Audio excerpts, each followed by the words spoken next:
the highest form of flattery is imitation. So if you're copying an idea from Meraki into another area or another club or another organization itself, Meraki is flattered. Thank you so much for that.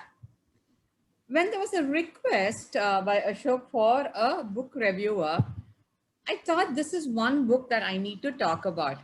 I bought this book about 9 years back, and I realized only during the lockdown that there is one book which I've not read. For some reason, I missed it completely, and with nothing else to do, I picked up this book. And halfway through, I regretted not having read this book earlier because there were so many insights and takeaway, and that's why I wanted to share this book with you. I hope you're able to see this. The book is Getting to Yes. I only saw this Getting to Yes and I picked up the book when I bought it. I remember that well.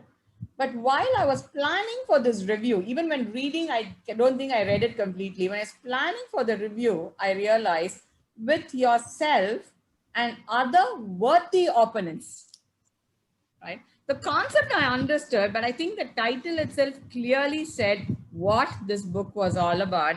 And the kind of change the book has recommended or created in me after reading it has been phenomenal. I'm going to read a small synopsis as it is from the book because I want to credit the idea to the author himself, William Ury. Now, William Ury says how to use this book. One is to review the 6 steps before an important conversation or negotiation, ideally a day in advance to fully prepare, but also just a few minutes if you are in a hurry. Reviewing the 6 steps will help ensure that you do not show up as your worst opponent, but rather as your best ally when you interact with the other person.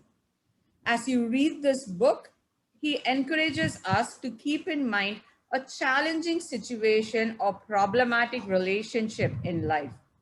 You will not only learn more and derive more benefits from your reading by applying these 6 steps to a specific situation, but you will also emerge better prepared to reach a mutually satisfying agreement with the other side. Now, why I wanted to read this as is from the book is when I read this passage, I chose a particular challenging area in my life that I'm facing right now. And I started making notes as to how the ideas suggested in the books can be implemented. And I actually went ahead and I tried it and I saw a lot of benefits from the way I approached the same situation. The entire book is planned in such a way, he's given us 6 steps.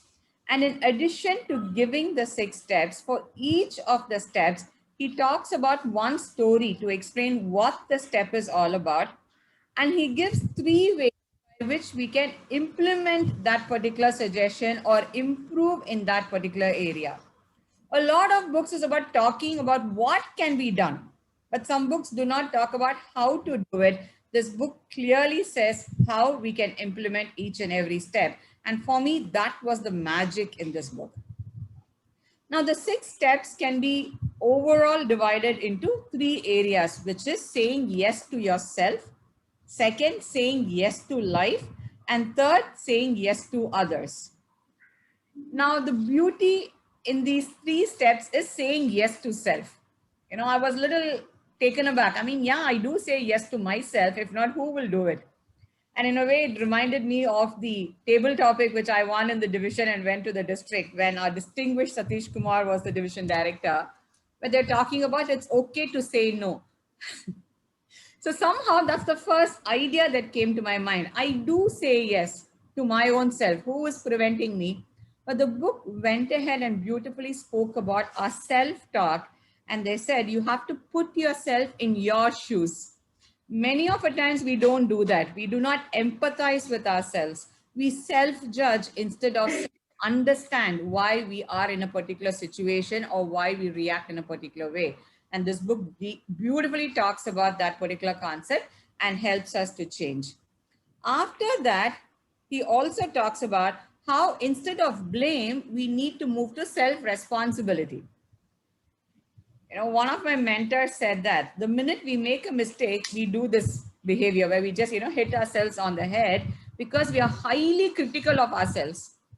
Probably if someone else did a mistake, we will not end up hitting them. Why? We try to be a little more understanding. Thank you, Shankar. I see it's 5 minutes. We are more understanding of that person. But when it comes to us, we immediately hit ourselves. And in fact, we are very poor judges of our own self. No one in the world is as critical as we are. And Roosevelt says this beautifully. If you could kick the person responsible for most of your trouble, you would not be able to sit for a month. And that's how we deal. And this book talks about how to empathize with ourselves, how to heal the challenges that we are going, and start looking at ourselves as a worthy opponent. The second point is all about yes to life, where they talk about reframing your picture. And more importantly, he's talking about staying in the zone, where many a times, when there is something difficult, we try to move away from it or shy away from it. Instead, he says, stay in the zone, don't resist, and start accepting. And the last yes to others is all about respect the others, even if whatever could be the difference, respect the other person. And he talks about instead of a win-lose attitude, which is what most of us go with in most negotiation scenarios, let's talk about a win-win-win. You don't have, but still, in spite of the scarcity, you start giving things to a lot of people, which will help you to win. And then you get into a win-win mode. I know the last point does sound a little complicated, but I would need a lot more time to explain it. Believe me, this is a very simple read. It's not a hard read. It's not too difficult. And William Ury is the writer of a Harvard book also. And he's done complete justice in taking complex topics and simplifying it for us. And once the physical meeting resumes, if any of you want to borrow this book, I'm always game for it. Thank you so much. And back to our Toastmaster of the day, DTM Sundaraman, sir. I hope I did not disappoint you. Yes, it was a fantastic book review. You didn't disappoint us. Thank you, Atimangalam Jairaj, for that wonderful book review session. So just I want to check with Ashok